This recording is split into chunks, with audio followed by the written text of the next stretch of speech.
Welcome, Traceable Designers. Today we're making the beautiful scallop-style swag valance. You'll be making a center panel and you'll be making your scarf accents. So you'll need two design forms. You're going to need your swag base panel, which will be used to make your center panels.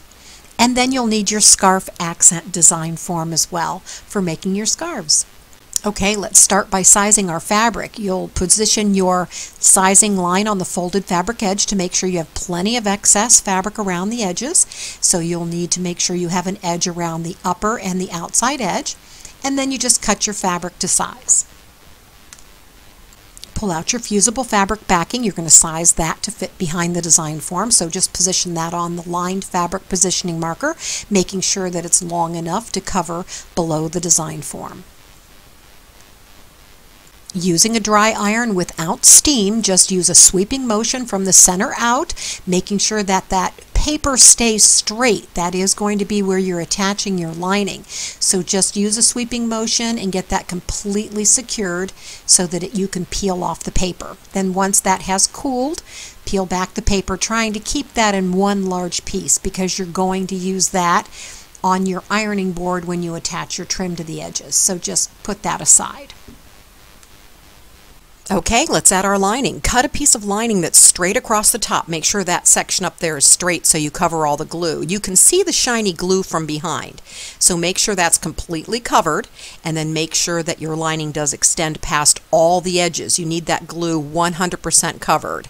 And then in the center, starting in the middle there, you can start with your iron with a sweeping motion, checking to make sure it's positioned properly, and just continue until all the lining is attached. This takes a while. Don't hold the iron in one place or you'll have iron marks, so just keep it moving until all of the lining is fused. Your Traceable Designer kit includes an essentials pack. It has some extra long fabric pins, which we're going to use next. You have a tracing pencil and you also have a tape measure. So fold that fabric in half with the lining side facing out and match up the front and the back lining so that your rod pocket will be straight and your valance will be straight. The upper section will straighten out once you trace and cut. So pin your fabric in a couple of areas to make sure it doesn't move when you're tracing or when you're cutting it out. Position your design form along the folded fabric edge using the designated sizing line depending upon your window size, and then also make sure the lined fabric positioning marker is very straight across the top edge of the lining. Then starting on the right side, trace your design form edge. Hold the design form down while you're tracing. You may have to go over it a couple of times. You want to make sure the line is visible so it's easy to see when you start to cut your panel out. So trace the bottom section and then trace the upper rod pocket area. You'll trace across the top and you want to make sure that your lines are still positioned properly. Trace across the top and down the side. Turn the fabric so the folded side is facing you. It's easier to cut. And then as you follow your traced line, hold your fabric down. Don't lift it, otherwise that will shift the fabric and make your edges uneven. So follow the traced line, making sure that you use long sweeping motions so you have a clean cut. And then continue around your curves and then right up the side across the rod pocket area. To cut across the top of the fabric, just turn the cut side facing you. It makes it easier, and then just cut across the traced line, straightening out the rod pocket area. Okay, let's make our rod pocket. So fold the fabric over, leaving a little area of space between the lining and the edge of the fabric, and then just iron that down nice and flat. Then cut a piece of fusible fabric backing to fit that area of fabric without going over the lining or beyond the edges, and then just fuse that down nice and secure. Then once the paper has cooled, just peel it off to expose the glue. Then you're going to fold your rod pocket over the lining and then fuse that down. So you're always going to start in the center and sweep out toward the sides. This takes a little while because you've got several layers of fabric, so you want to make sure you take your time to get that completely secured. Then once that's cooled, just trim off any excess from the edges. So you can see you have a beautiful curve and you have a nice rod pocket on the back, and then your scarves will fit over the sides of your center panel. So let's measure off some trim. We're going to add some edge trim. I'm using a flat 3/8 inch GIMP trim, And then we're going to turn that trim into fusible trim. This is a really easy process. Just pull out your reserved paper with the shiny side facing up, and then just pull your trim under the iron to flatten it. Then get a piece of fusible backing, that piece that you cut off earlier, to size your backing, and then just cut long strips of fusible backing that are going to be attached to the back of your trim. So feel for the knobby side, make sure it's the glue side down, and then just follow your trim along. Take your time, you'll get the hang of it. It really is easier than it looks. Iron that down. You don't want to overheat it or you'll deactivate the glue. If there's any buckling, just go over it a second time. Once the paper's cool, just peel it off the back of the trim to expose the glue. Then fold the edge over the top, and then just hold the iron down to make sure that that's secured, and then move along with your iron.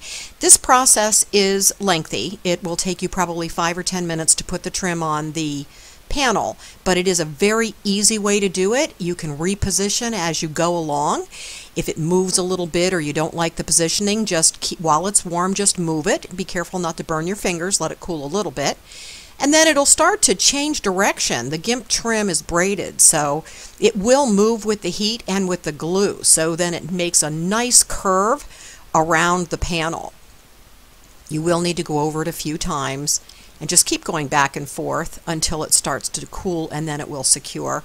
When you get to the corners, just make sure you bend the trim so that it has a nice curve in the corner, and then just hold that with the point of the iron to make sure that it's secure before you move around the next sweep, and then just continue around your panel until all of the trim has been completely secured, and then just fold it over the opposite side and behind.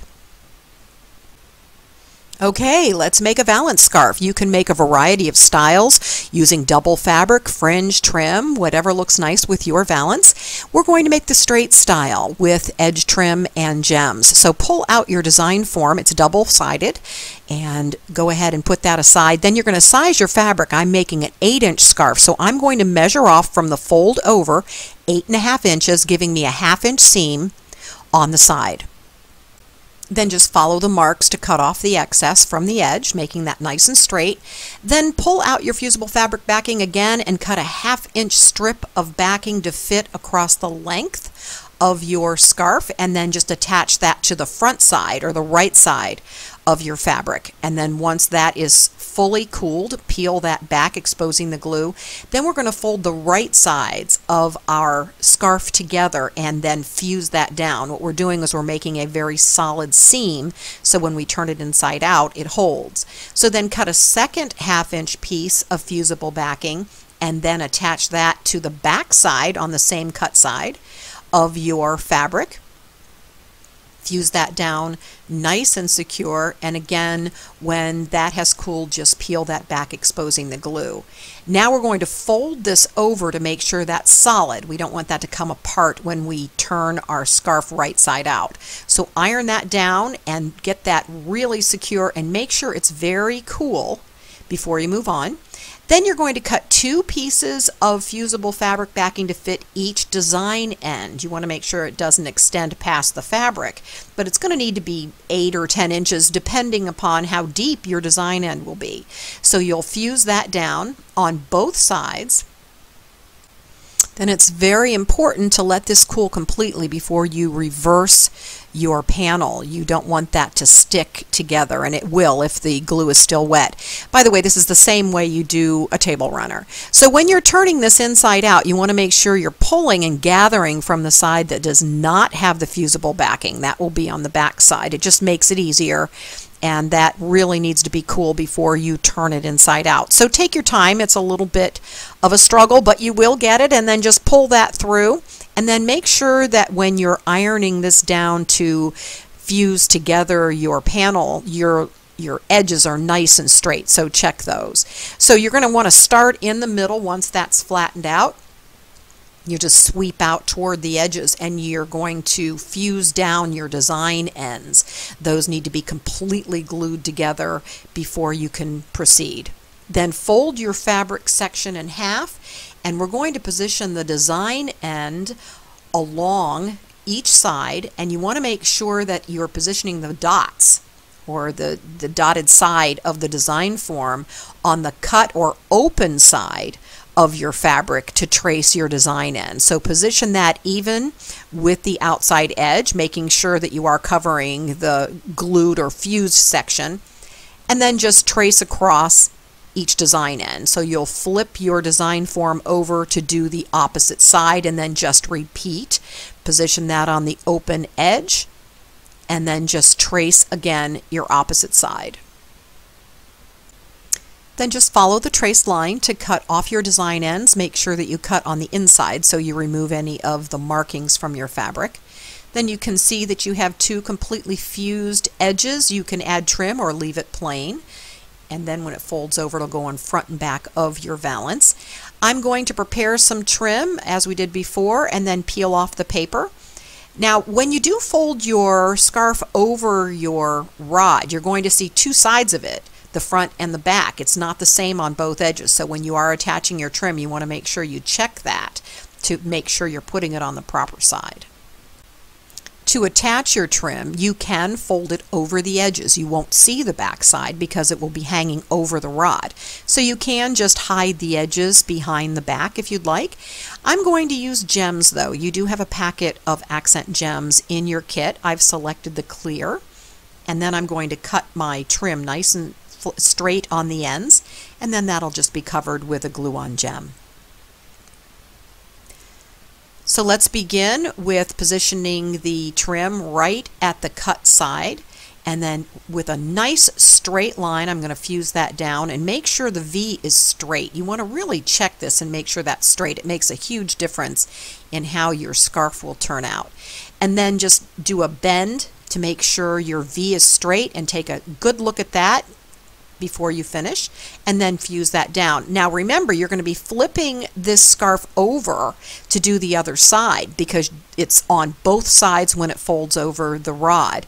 Then I'm just gluing on my gems to the edges. Now just move on and make a second scarf for the other side.